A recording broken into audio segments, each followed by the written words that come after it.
Hello and welcome. I'm Rafael Bernal, reporter for The Hill. Thank you for joining us for our 5th annual Latina Leaders Summit. I'd like to thank our sponsor, Telemundo, for their support of today's event. Latina women are integral members of American political, economic, and cultural life. Yet, significant biases and structural barriers persist, holding back true progress for Latinas across the nations.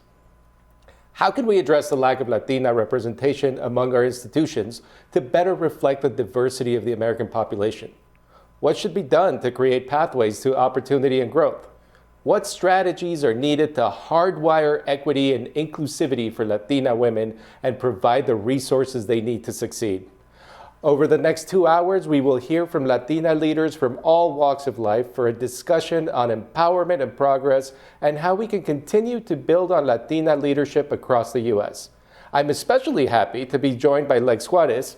Welcome. Hi, thank you. I'm so excited to be here today. So excited to have you. She is the Washington correspondent for DC News Now, our sister station, to help lead some of these conversations.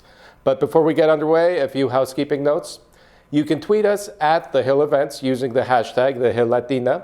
We are broadcasting live and will be taking your questions throughout the program.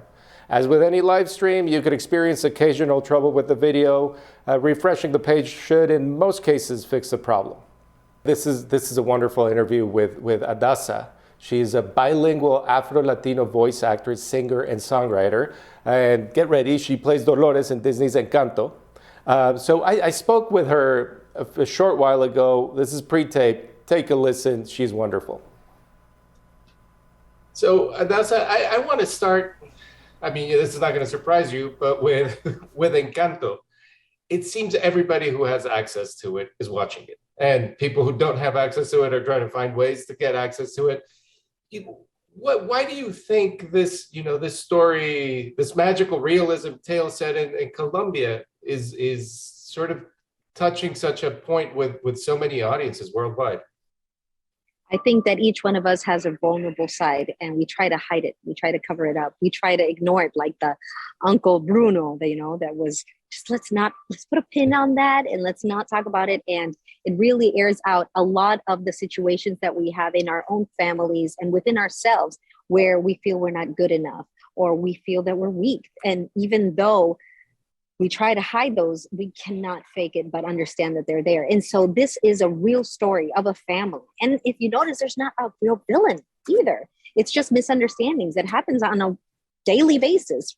The secrets that keep us from really forging those unified relationships. And so I think that people gravitated towards it because they could see a little bit of themselves in each one of those characters. Some of us feel like the Luisa with all of the weight of the world on our shoulders. Some others felt like Mirabel. I don't know what my gift is. I don't know what my part is in this family, but I'm going to figure it out and let's move forward. Some of us feel like, oh my goodness, everything needs to be perfect, but it's not perfect. Just like, the mom of Antonio. So I think that the fact that it is a real story and it is also a blended family where you see the tío living there, the grandma living there, the mom, and we're all different shades, different colors. So it really embraces everything that makes us who we are. And it's not just geared towards, if you're just Colombian, it's everybody. They can feel themselves represented in this film. Right, it's just a human activity, like a human story, and I hear you had a very human story of your own in getting the part of it. I think you have a bit of an anecdote with that. Oh my goodness, it was amazing for me. I had been doing music for 25 years. I've worked with the biggest people in the industry, from Pitbull to Daddy Yankee to Sierra, Missy Elliott, Snoop Dogg. And I took a step back because I wanted, to have more kids. And my family grew. We went from having 2 kids to having 7. And I gave birth to 6 of them. So only one, I'm his Latin mama. So we have our own blended family. And when I got a call from Disney asking me to audition, which I really thought it was a joke. At first, there was an email saying, hi, we would like to see if, would audition for it. I thought it was like, yeah, whatever. And then my husband answers and he's like, yeah, it's Disney. And we did the audition. And during the process, I was feeling a little down. So I thought I was pregnant again. I was like, oh boy, here comes number 8, because I was feeling a little queasy. And after the audition where I gave my all to the moment, and honestly, I went in there thinking of my family. I thought, my father struggled so much to get into the United States, to give us the opportunity that I'm sitting here having right now. They need to hear his story. They need to hear the name Ernesto Diaz and Gladys Diaz. And my father, he started working, he was 9 years old. So after I portrayed all my family's history and how I'm really the product of two people who never gave up, that really struggled through the impossible to gain the advantages that I now have. Just like Abuela. Abuela had to leave what she knew and come to a place that she's never been and then try to make it, and survive with these kids. My father did the same for me and for my siblings and for my mother. And so I did that. I exposed, I sang my song. And then the next day I told my husband, you know what? I'm really not feeling so great. So I'm going to go to the ER. You stay with the kids. I'll be fine. I'll be back by lunch. And what I thought would be back by lunch turned into, as soon as I drove to the hospital and they started trying to figure out what my symptoms were, I started slurring my words. I wasn't able to move. And to the point that I was paralyzed from the neck down. And it was just crippling to feel powerless. I mustered enough strength to have Siri call my husband. And then, I was trying to speak to him. And he's like, what's going on? And he raced. And after hours and hours of MRI tests, CT scans, and everything, I had COVID back in January of 2021. They told me, there's so many unknowns with COVID. We can't pinpoint where it's coming from, but a lot of people are having this long haul COVID, and it reflects differently on everyone. And I was wheeled out in a wheelchair after that. I went to a Vanderbilt here in Nashville for a second opinion. Same thing, spent 14 hours, all doctors, MRIs again, CT scans, blood work, everything under the sun. And went home with the same diagnosis. So I thought I was going home to die. And in those weeks where I was just literally waiting for death and having moments where I would be paralyzed and my husband would have to take me out of the shower completely naked and place me on the bed, and we'd wait for hours to see if I could move a toe and regain the function to be able to operate. I get a call from Jamie Sparrow Roberts congratulating me on the magnificent role. And my husband was like, we got to tell them you can't take this. We don't know if you're going to be here in 3 weeks. And I told him, you call him if I'm dead. I'm taking this. And that was that. So, I mean, that obviously that's sort of not sort of, exactly an emotional roller coaster. In the end, like you obviously did take the role, you did it. What do you think you would have missed out on in sort of and really from the perspective of an Afro-Latina in the story that has worldwide appeal but is centered so culturally in Colombia? What would you have missed out on from that perspective if you hadn't taken the role because of COVID? Well, for starters, I think that it gave me a driving force because I needed to show not just myself that I had the endurance, but also prove to my kids that miracles can happen. I feel it was a miracle that I was ready 3 weeks later, from not being able to speak to then being in front of Lin-Manuel Miranda singing We Don't Talk About Bruno and doing a rap that takes a lot of skill to be able to deliver, that's so, you know what I mean? From when I auditioned with Just, Satisfied. So this is what it feels like to match with someone at your level. What the hell is a catch? It's the feeling of freedom of seeing the light. It's been pregnant with a key and a kite. You see it right to what turned into go to live in fear, but no stuttering or stumbling. I can always hear him sort of muttering and mumbling. I associate him with the sound of falling sand. To be able to do that after weeks of not being able to talk to my kids, but in whispers, it was a miracle. So I think it carried on to the story of we do impossible things and you can rebuild from the ashes, just like in the story where the whole house falls down and the grandma's like seeing her worst fear come to life and a reality, but to face that with the family environment that you have, with the loved ones around you, you can overcome anything. And as an Afro-Latina, this was the first time in history that there would be a principal role. I mean, I know it's an animated feature, but what Dolores represents goes beyond just being, this cute girl that gives information. She is an emblem for all Latinos to feel like we can do great things. Look at us there. We are arrived. Disney sees that there is a need for us to feel represented and counted. There's millions, like over 5 million Afro-Latino Colombianos just in Colombia. But even within our own cultures, if you're Dominican or if you're Puerto Rican or you're from anywhere, Venezuela, there are dark-skinned Latinos and there's light-skinned Latinos.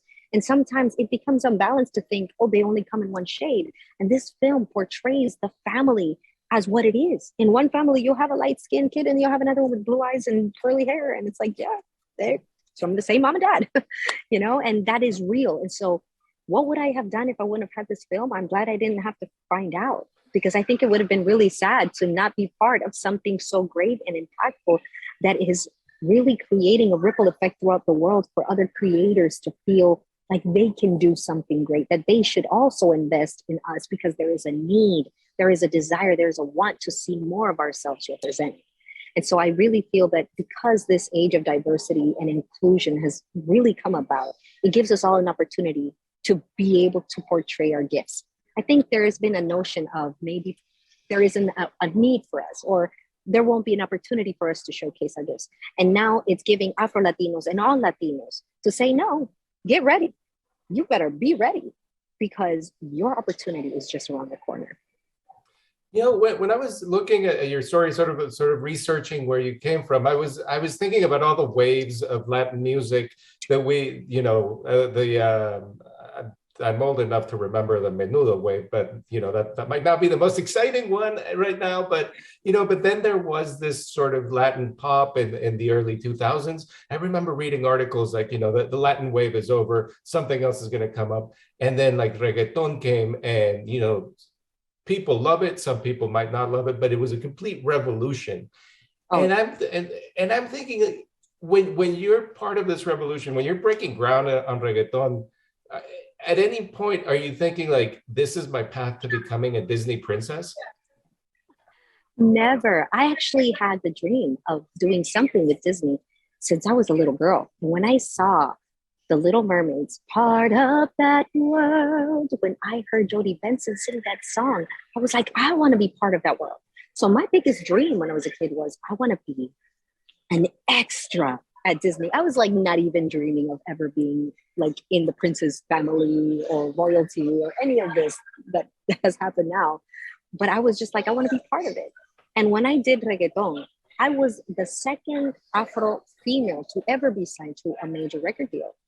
And coincidentally, the one who believed in me was Walter Pom, which is Maluma's manager. So life has gone full circle to where I was signed with Universal Latina, with a group of amazing visionaries that believed in me. Because after Celia Cruz, there had never been until they signed me, another Afro-Latina. And then I was like, hey, and by the way, I want to do it in bilingual because I was born here in the United States. I'm 100% Colombian by blood, but I'm an American. And they were like, well, stand beside you. And it wasn't easy to be the princesa of reggaeton.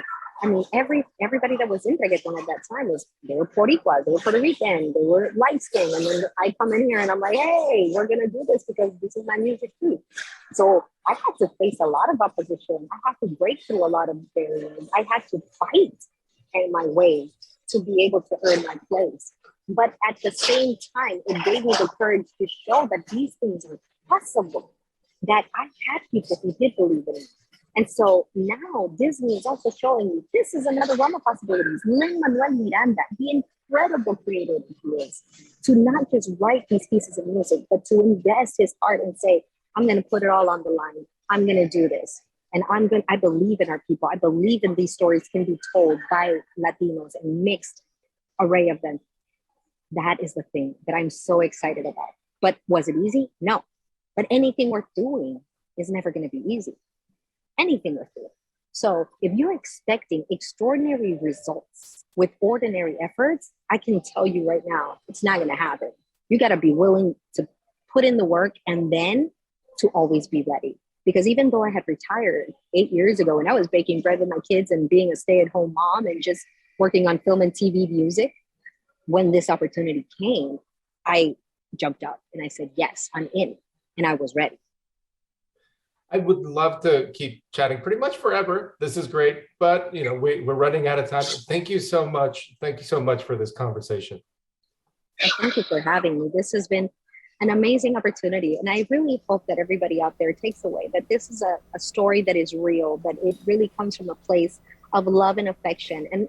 And this is a story that is meant to unite a family, for us to have the conversations that we sometimes don't spend the time having, or maybe are afraid to have. Because sometimes parents are afraid to admit, yeah, I had a crappy job, or I had to share a room with 6 other siblings when I was younger, but this took me to where I am today. And it is such an entertaining film because a 2-year-old can laugh and then you can cry with your grandma, you know?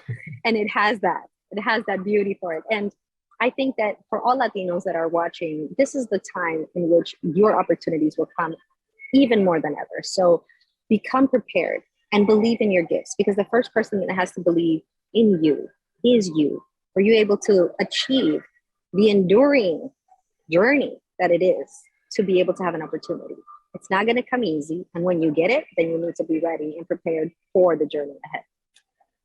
I think that's a perfect message for this summit. Thank you, Adassa. Thank you so much for having me.